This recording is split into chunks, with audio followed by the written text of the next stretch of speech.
बिस्मिल्लाहिर्रहमानिर्रहीम, अस्सलाम वालेकुम। पाकिस्तान और दुनिया भर में देखने और सुनने वालों को अब्दुल कादिर का सलाम। पाकिस्तान में 22 जुलाई की रात है और जब आप ये व्लॉग देख रहे होंगे तो कहीं कहीं पे 23 जुलाई शुरू हो चुकी होगी, क्योंकि ये व्लॉग थोड़ा लेट आ रहा है। उसके लिए माजरत था, कुछ इंपॉर्टेंट खबरों के पीछे लगे हुए थे ताकि आपको ज़रा फैक्ट्स बताए जा सकें। आज सेनेट इंतखाबात के बाद पहला दिन था तो उम्मीद भी थी, तवक्को भी थी कि अडयाला जेल से कुछ बड़ी खबरें सुनने को मिलेंगी, इमरान खान तक सारी बातें पहुंचाई जाएंगी जो इस पूरे हफ्ते हुआ, और फिर बहुत सारी चीज़ों की वजाहत हो सकेगी। अडयाला के बाहर क्या हुआ उसके ऊपर हम बाद में डिस्कस करते हैं। एक तो पीटीआई के दो बड़ों की वहाँ पे सुलह हो गई, अच्छी बात है, लेकिन साथ साथ कुछ ऐसे विजुअल्स भी देखने को मिले कि पुलिस का क्रैकडाउन हो रहा है। बानी पीटीआई की आज सारी बहनों को नहीं मिलने दिया गया, मुलाकातें उनकी इतनी रिस्ट्रिक्ट कर दी गई कि मामला 6 से शुरू हुआ, फिर 3 पर पहुंचा, 3 से कम होकर 2, और आज तो किसी बहन को मुलाकात की परमिशन नहीं मिल सकी। अंदर जो मिलने गया एक ही शख्स मिल सका, उसने बाहर आके क्या बताया सारी तफसील आपके सामने रखते हैं। लेकिन आज डिस्कस करते हैं पहले वो खबर जिसने मुल्की सियासत में एक तरह से हलचल मचाई हुई है, और वो खबर ऑब्वियसली सरगोदा और लाहौर से, जो इंसदाद दहशत गर्दी की अदालतें हैं जहाँ पर 9 मई के केसेस चल रहे थे, और दोनों अदालतों से एक ही दिन आने वाले फैसलों में पीटीआई के रहनुमाओं को और कारकुनान को 10-10 साल कैद की सज़ा सुनाई गई है। जिस वक्त मैं आपसे बात कर रहा हूँ, अब से चंद लम्हात पहले लाहौर की इंसदाद दहशत गर्दी अदालत ने फैसला सुनाया है और सिर्फ शाह महमूद कुरैशी को बरी किया गया है। साथ में कुछ और लोग भी बरी हुए, लेकिन यास्मीन राशिद, मियां महमूदुर रशीद, एजाज चौधरी, इनको 10-10 साल कैद की सज़ा सुना दी गई है। एजाज चौधरी की, यास्मीन राशिद की जो सेहत की सूरत हाल है वो भी सामने रही, कितनी देर तक ये ट्रायल चला, कैसे चला, गवाहान कैसे पेश हुए, आखिरी लम्हात पर गवाही देते हुए किस तरह से वो रवैया अपना इख्तियार कर रहे थे, कैसे पीछे हटने की कोशिश कर रहे थे, ये सारी सिचुएशंस हमने देखी हैं। और अब जाके ये फ़ैसला महफूज हुआ था जिसे सुना दिया गया। और लाहौर के हवाले से ये ताज़ा तरीन अपडेट है कि यास्मीन राशिद, एजाज चौधरी, मियां महमूदुर रशीद, इनको 10-10 साल कैद की सज़ा सुनाई गई और शाह महमूद कुरैशी को बरी कर दिया गया है। शाह महमूद कुरैशी का अब क्या रोल रहेगा पीटीआई में, क्या रिहाई उनकी मुमकिन हो सकेगी, बाहर आएंगे तो क्या करेंगे, ये एक बहुत लंबी डिबेट रहेगी, इसके ऊपर आगे चल के बात करेंगे। लेकिन साथ ही ज़रा आ जाइए सरगोदा की इंसदाद दहशत गर्दी अदालत की तरफ। वहाँ पर भी कुछ ऐसा ही फैसला सुनाया गया है। पीटीआई के पार्लियामेंटेरियंस जो हैं, अरकान असम्बली, ये नाअहल होने की तरफ चल पड़े हैं, क्योंकि आज जो फैसला सुनाया गया उसमें 39 लोगों को, जिनमें पीटीआई के अपोजिशन लीडर हैं, एमएनए हैं और फिर वर्कर्स हैं, इनको 10-10 साल कैद की सज़ा सुनाई गई है।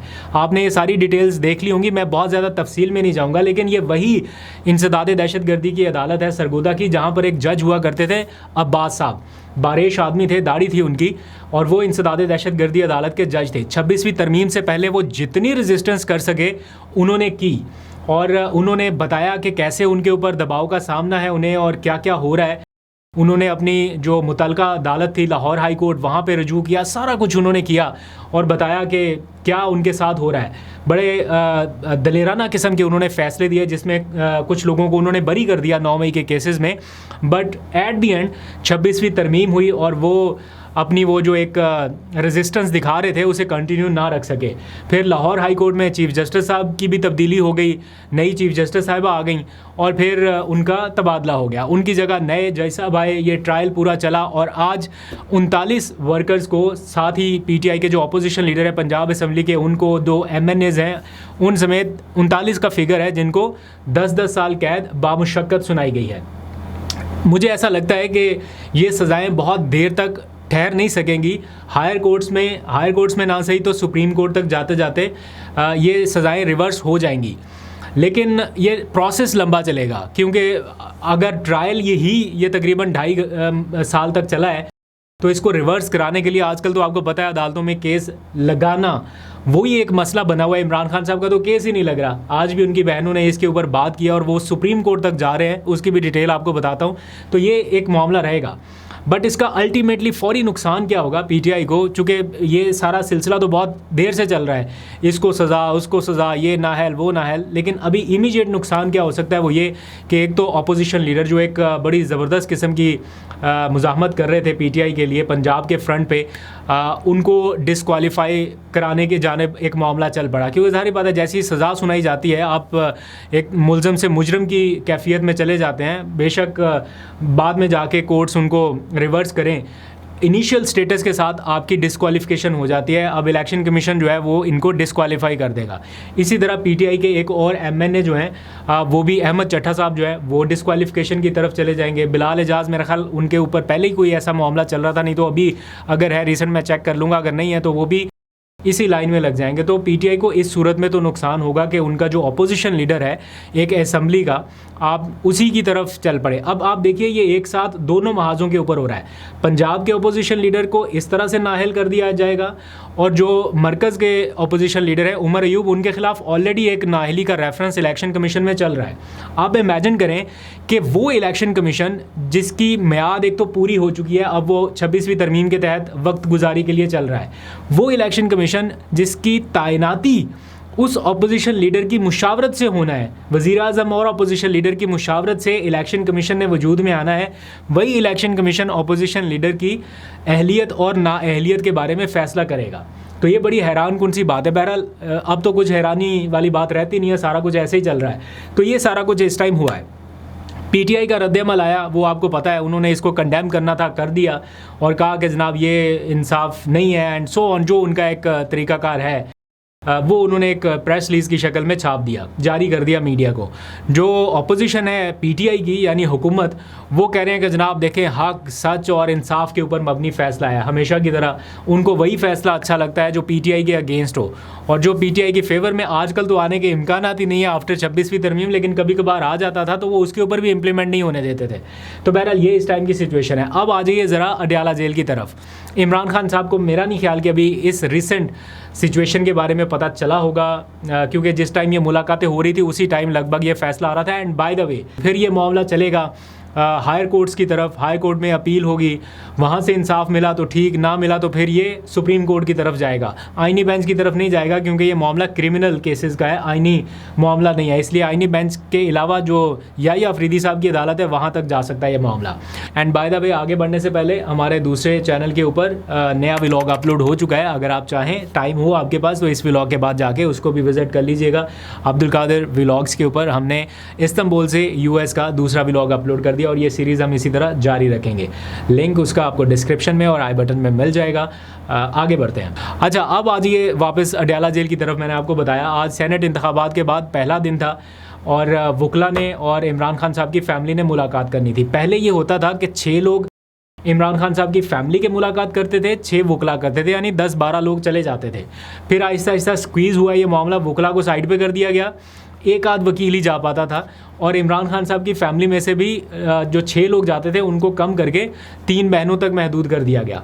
फिर ये थोड़ा सा मामला आगे चला तो 3 बहनों में से अलीमा खान माइनस होगी, 2 बहनें और इस साइड से 1 वकील, टोटल 3 लोग जा पाते थे 12 में से।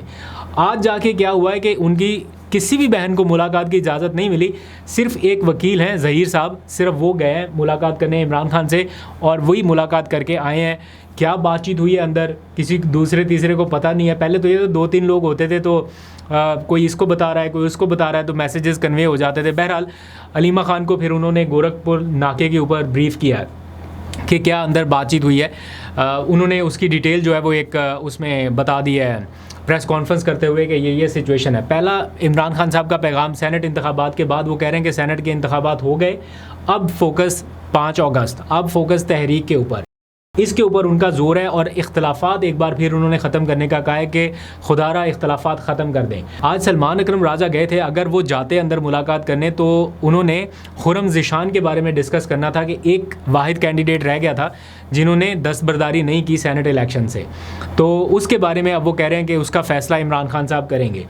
अब अगर इमरान खान तक ये मामला जाता है या किसी भी और स्टेज पे खुरम ज़िशान के हवाले से कोई ऐसा फ़ैसला आता है कि उनको कोई मतलब कि पार्टी से सस्पेंशन या इस तरह का कोई सख्त फ़ैसला अगर आता है तो वर्कर्स ने नहीं सुनना। इसलिए मेरा नहीं ख्याल कि अभी ये राइट टाइम है उनके ख़िलाफ़ कोई फ़ैसला सुनाने का या उनके ख़िलाफ़ मामला इमरान खान तक रखने का। अभी उनकी एनर्जीज़ को 5 अगस्त के लिए अगर पीटीआई इस्तेमाल करना चाहे तो वो बेहतर होगा बजाय इसके कि उनके ख़िलाफ़ कोई चार्जशीट हो। मैंने कल बड़ी एक हैरान कुन बात सुनी, मेरे लिए ये नई इन्फॉर्मेशन थी, मुझे नहीं पता था। कोई अमान साहब हैं पीटीआई के एमपीए पेशावर के, वो कल एक किस्सा उन्होंने अपने ट्विटर अकाउंट पे लिखा कि वो और खुरम ज़िशान जब ये खैबर पख्तूनख्वा में क्रैकडाउन चला पीटीआई के अगेंस्ट हालिया इंतखाबात से पहले, तो वो इकट्ठे एक जेल में थे। उन्होंने तस्वीर भी शेयर की और उन्होंने बताया कि हम जब सारे इकट्ठे थे तो हम खुर्रम ज़ीशान साहब से पूछते थे कि आप पायलट भी रह चुके हैं, यानी एयरफोर्स में वो पायलट भी रह चुके हैं, प्लस उन्होंने बताया कि ये CSS भी कर चुके हैं, इतने काबिल आदमी हैं कि CSS भी कर चुके हैं, और उसके बाद ये कोई जज के ओहदे पे भी रह चुके हैं, सिविल जज भर्ती हुए। यानी ऐसा नहीं है कि खाली CSS किया और फिर नहीं, सिविल जज के ओहदे पे भर्ती रहे, मुलाजमत की वो छोड़ दी, एयरफोर्स में भर्ती हुए वो छोड़ दिया, CSS करके सिविल जज लगे वो छोड़ दिया, फिर वो बता रहे हैं कि दुबई में एक अहम नौकरी पे भी तैनात हुए और वो नौकरी भी छोड़ दी और वापस सियासत में आए। तो अगर एक बंदे का इतना पैशन है, इतना ज़्यादा वो अग्रेसिवली अपने इस चीज़ को देख रहा है, तो इस पैशन को मरने नहीं देना चाहिए, इस पैशन को नरिश करने की ज़रूरत है। बहरहाल अब देखते हैं उनके स्टैंड पे वो कब तक रहते हैं। अभी तक तो वो हैं, सॉलिड स्टैंड उन्होंने लिया हुआ है। इमरान खान साहब ने कहा है कि मुत्तहिद हो जाएं, अपने सारे इख्तलाफात ख़त्म करें, लेकिन इन हालात में मुश्किल लग रहा है।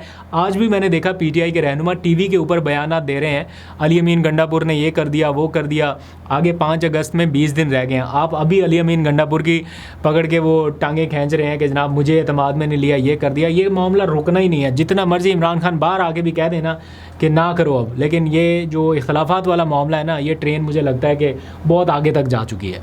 एनी हाउ, अब जो उनके इमरान खान साहब के केसेस के हवाले से पेशरफ्त है वो ये कि केसेस तो उनके लग नहीं रहे। इस्लामाबाद हाई कोर्ट में इन्होंने पूरी जान मारी केसेस के लिए, तारीख लेने के लिए, हर चीज़, हर हरबा इस्तेमाल किया, अब वो केसेस नहीं लग रहे।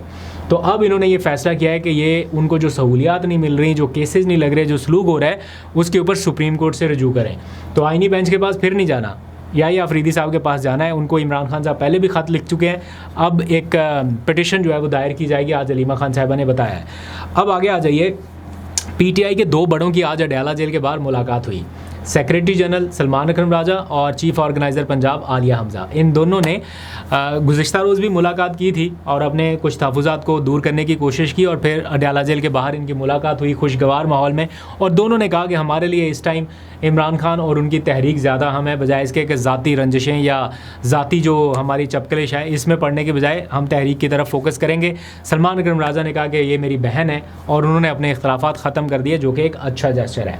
आखिरी खबर ये कि ज़ुबैर उमर साहब जो PTI के रहनुमा हैं, रहनुमा बनने वाले थे, वो आज उनका मैंने एक क्लिप देखा और उन्होंने मेरी ख़बर की तस्दीक कर दी। उन्होंने कहा कि इमरान खान की तरफ से मैसेज आ गया था कि आप PTI में शामिल हो जाएं, लेकिन फिर PTI के बड़ों ने अगर वो हिम्मत पकड़े तो फिर ही है ना, यानी उनका मतलब यह है कि सब तैयारियां मुकम्मल दी, लेकिन आखिर में PTI की क़यादत को शायद ये कहा गया कि नहीं अभी नहीं, तो और वो बैक ऑफ कर गए, पीछे हट गए। हालांकि इमरान खान साहब की डायरेक्शन थी, वो कह रहे हैं कि मेरे तक पैगाम पहुँच गया था इमरान खान का।